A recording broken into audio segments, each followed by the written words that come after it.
बेळगावातील एका शासकीय वसतिगृहात विद्यार्थ्यांनी अचानक आंदोलन छेडल्याची घटना समोर आली आहे। पिण्याच्या स्वच्छ पाण्याचा अभाव, जेवणात आळ्या आढळणे आणि मूलभूत सुविधांची कमतरता यामुळे संताप विद्यार्थ्यांनी प्रशासनाविरोधात जोरदार घोषणाबाजी केली।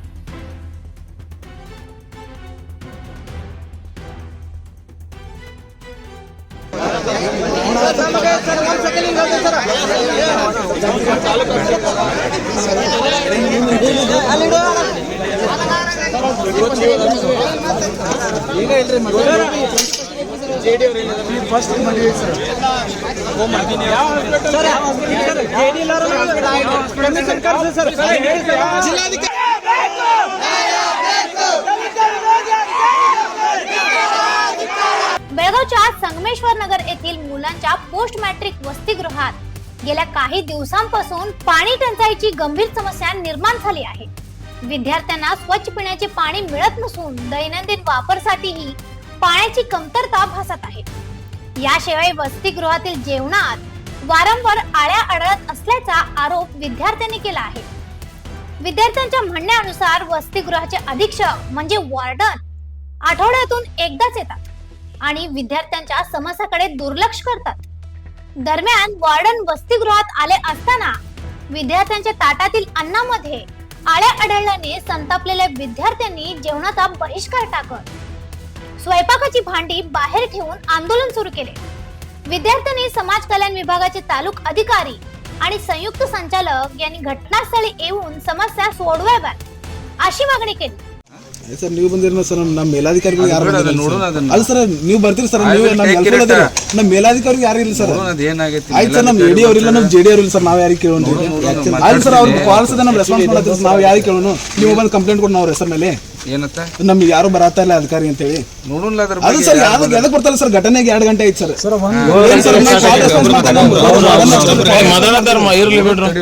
ಆಯ್ತು ಸರ್ ನೀವು ಘಟನೆ ಆಗಿ ಸರ್ 2 ಗಂಟೆ ಸರ್ ಇನ್ನೂ ಮಟ್ಟ ಯಾರಿಲ್ಲ ಅಂದ್ರೆ ಸರ್ ನಾವು ಯಾರಿಗೆ ಕೇಳೋಣ ಏನಂದ್ರೆ ಸರ್ ಸಮಸ್ಯೆ ಈಗ ಎಲ್ಲರೂ ಊಟ ಮಾಡಿದಾರೆ 90% ನೈಟ್ ಟೈಮ್ ಸರ್ 2-3 ಗಂಟೆಗೆ ಎಲ್ಲರಿಗೂ ಫುಡ್ ಪಾಯ್ಸನ್ ಅಂದ್ರೆ ಸಿಸಿಟಿವಿ ಫುಟೇಜ್ ಯಾರು ಇರಲ್ರಿ ಇಲ್ಲಿ ಸಿಸಿಟಿವಿ ಫುಟೇಜ್ ಇದೆ ಸರ್ ನಿಮಗೆ ಆಮೇಲೆ ನಾವು ಮೇಲಧಿಕಾರಿಗಳು ಸರ್ ಒಬ್ರು ಯಾರು ರೆಸ್ಪಾನ್ಸ್ ಮಾಡಿಲ್ರಿ ಎಲ್ಲರೂ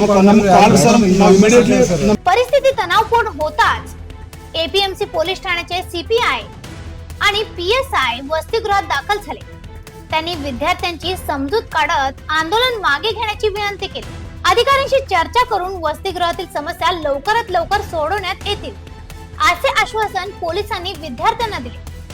अन्नातून विषबाधा होण्याची शक्यता लक्षात घेऊन खबरदारी म्हणून रुग्णवाहिकेलाही पाचारण करण्यात आले होते। वसतिगृहात वारंवार उद्भवणाऱ्या समस्यामागे वॉर्डनचा निष्काळजीपणा कारणीभूत असल्याचे आरोप विद्यार्थ्यांकडून केला जात आहे। ಅದಕ್ಕೆ ತಕ್ಕಂತೆ ಏನೈತೆ ಮಾಡಿಸೋಣ ಅವರೆಲ್ಲ ಬೇರೆಯವರು ಇದು ಮಾಡಿದಂಗೆ ಇವರ್ ಆಲ್ ವಿದ್ಯಾರ್ಥಿ ಭಾಳಷ್ಟು ರೆಸ್ಪಾನ್ಸಿಬಿಲಿಟಿ ಇರುತ್ತೆ sir we live today that's why ಇದ್ರಾಗ ಅದಾವ ಸರ್ ಈ ತಾಡ್ದಾಗ್ರಿ ಇಲ್ಲೊಂದು ಐತ್ರಿ ಅಲ್ಲಿ ಒಂದು ಐತ್ರಿ ಇದ್ರಾಗ ಐತ್ರಿ ಒಂದು ಬೊಗಾನೆ ಖಾಲಿ ಐತ್ರಿ ಹುಳ ಇದ್ದಿದ್ದು ಅದನ್ನ ಯಾರು ಸರಿಯಾಗಿ ಅಬ್ಸರ್ವ್ ಮಾಡಿಲ್ಲ ಎಣ್ಣೆಗೆಲ್ಲ ಫ್ರೈ ಆಗಿದಾವ ಪ್ಲೇಟ್ ಮೇಲೆ ಹೆಂಗ್ ಬರ್ತದನು ಚಿಕನ್ದಾಗ ಐತ್ರಿ ರೈಸ್ದಾಗ ಐತ್ರಿ ಸ್ವಲ್ಪ ಸರ್ಸ್ ನೋಡೋಣ ಒಳಗಿಂದ ಯಾರೋ ಒಬ್ರು ಹಿಂಗೆ ಇಲ್ಲಿ ಊಟ ಬಿಟ್ಟು ಪರದಾಡ್ತಾ ಇದ್ದಾರೆ। ಹಾಗಾಗಿ ಮೇಲಾಧಿಕಾರಿಗಳು ನಾವು ವಿಷಯ ತಲುಪಿಸಿದ್ರು ಮೇಲಾಧಿಕಾರಿಗಳಿಂದ ಏನೂ ನಮಗೆ ರೆಸ್ಪಾನ್ಸ್ ಸರಿಯಾಗಿ ಸಿಗ್ತಾ ಇಲ್ಲ। ಇವರು ಮೇಲಾಧಿಕಾರಿಗಳು ಬರೀ ಕುರ್ಚಿಗೆ ಸೀಮಿತ ಆಗಿದ್ದಾರೆ ಏನು ವಿದ್ಯಾರ್ಥಿಗಳ ಸಮಸ್ಯೆಗಳನ್ನು ಪರಿಹರಿಸ್ಲಾಕ ಇವರು ಅಧಿಕಾರಿಗಳಾಗಿದ್ದಾರೆ ಒಂದು ಪ್ರಶ್ನೆ। ಇನ್ನು ಇಲ್ಲಿ ಪೊಲೀಸ್ ಇಲಾಖೆಯವರು ಬಂದು ವಿದ್ಯಾರ್ಥಿಗಳನ್ನು ಕನ್ವಿನ್ಸ್ ಮಾಡ್ತಾ ಇದ್ದಾರೆ। ಇದು ಆದರೆ ಈಗ ವಿದ್ಯಾರ್ಥಿಗಳಿಗೆ ಊಟನೇ ಇಲ್ಲ ಇಲ್ಲಿ। ಈಗ ನಾವು ಏನು ಮಾಡಬೇಕು ಮುಂದೆ? ಈಗ ವಿದ್ಯಾರ್ಥಿಗಳು ಎಲ್ಲಿವರೆಗೂ ಮೇಲಾಧಿಕಾರಿಗಳು ಬಂದು ಮೇಲಾಧಿಕಾರಿಗಳೇ ನಮಗೆ ಉತ್ತರ ಕೊಡ್ತಾರ ಅಲ್ಲಿವರೆಗೂ ನಾವು ಇಲ್ಲಿಂದ ಎದ್ದು ಹೋಗೋದಿಲ್ಲ ಸರ್। ಯಾವ ಕಾರಣಕ್ಕೆ ಸ್ಟ್ರೈಕ್ ಮಾಡತ್ತೀರಿ? ಈಗ ನೀವು ವಾರ್ಡನ್ ಹೇಳ್ತಾ ಇದ್ರು ಮೇಲೋಗಿ ತಟ್ಟೆಯಲ್ಲಿ ಹೋಗಿ ಅವರೇ ಹುಳ ಬೀಳ್ಸ್ಕೊಂಡ್ ಬಂದಿದ್ದಾರೆ ಅಂತ ಹೇಳಿ। ಇಲ್ಲ ಸರ್, ಮೇಲೋಗಿ ವಿದ್ಯಾರ್ಥಿಗಳು ನಮ್ಮ ಊಟಕ್ಕೆ ನಾವೇ ಹೆಂಗೆ ಒಳ ಬೆಳೆಸ್ಕೊಳ್ತೀವಿ? ಇನ್ನು ಇಲ್ಲ, ಎಲ್ಲ CCTV ಫುಟೇಜ್ ಇದೆ, ಎಲ್ಲ ಮಾಹಿತಿಗಳಿದೆ। ಒಬ್ಬ ವಿದ್ಯಾರ್ಥಿ ಸುಳ್ಳು ಹೇಳ್ಬೋದು, 100 ವಿದ್ಯಾರ್ಥಿಗಳು ಸುಳ್ಳು ಹೇಳಕ್ ಆಗಂಗಿಲ್ಲ। ಹಿಂಗಾಗಿ ಎಲ್ಲರಿಗೂ ಒಳ ಬಂದಿದಾವಂತಿದೆ। ಪದೇ ಪದೇ ಆಗುತ್ತೆ ಸರ್ ಇದು। ಇಲ್ಲಿ ಮೇಲಾಧಿಕಾರಿಗಳು ಯಾರು ಗಮನ ವಹಿಸುವುದಿಲ್ಲ, ಬರೀ ಅವರು ಕುರ್ಚಿಗೆ ಸೀಮಿತ ಆಗಿದ್ದಾರೆ, ಕರಪ್ಷನ್ ಮಾಡ್ತಾ ಇದ್ದಾರೆ। ಇದನ್ನ ನೋಡಿದ್ರೆ ಎಲ್ಲ ಫುಡ್ ಎಲ್ಲ ಲೋ ಕ್ವಾಲಿಟಿ ಫುಡ್ ಇದೆ। ಇದೆಲ್ಲ ಅಧಿಕಾರಿಗಳು ತಾವು ಮನೆಯಲ್ಲಿ ಇದೇ ರೀತಿ ತಿಂತಾರ? ಅಧಿಕಾರಿಗಳು ನೀವು ಈ ವಿಷಯ ಅಲ್ಲ, ಎಲ್ಲ ವಿದ್ಯಾರ್ಥಿಗಳು ತಮ್ಮ ತಾಯಿ ತಂದೆಯನ್ನು ಬಿಟ್ಟು ಇಲ್ಲಿ ಬಂದು ಶಿಕ್ಷಣ ಪಡಿತಿರ್ತಾರ. ಒಂದು ಸ್ವಲ್ಪ ಕಾಮನ್ ಸೆನ್ಸ್ ಇರಬೇಕು ಅಧಿಕಾರಿಗಳಿಗೆ. ಎ ಸಿ ರೂಮಲ್ಲಿ ಕೂತು ಅಧಿಕಾರ ನಡೆಸೋದಲ್ಲ, ಗ್ರೌಂಡಿಗೆ ಇಳಿದು ಫೀಲ್ಡಿಗೆ ಇಳಿದು ಅಧಿಕಾರ ನಡೆಸಬೇಕು.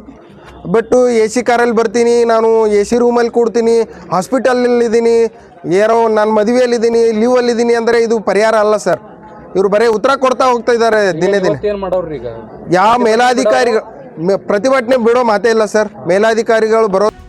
आता समाज कल्याण विभाग या प्रकरणाची कितपत गंभीर दखल घेतो आणि संबंधित वार्डनवर काय कारवाई करतो याकडे सर्वांचे लक्ष लागले आहे. अशा आणखीन अपडेटसाठी फॉलो करा वॉइस ऑफ इन्क्राफ्ट.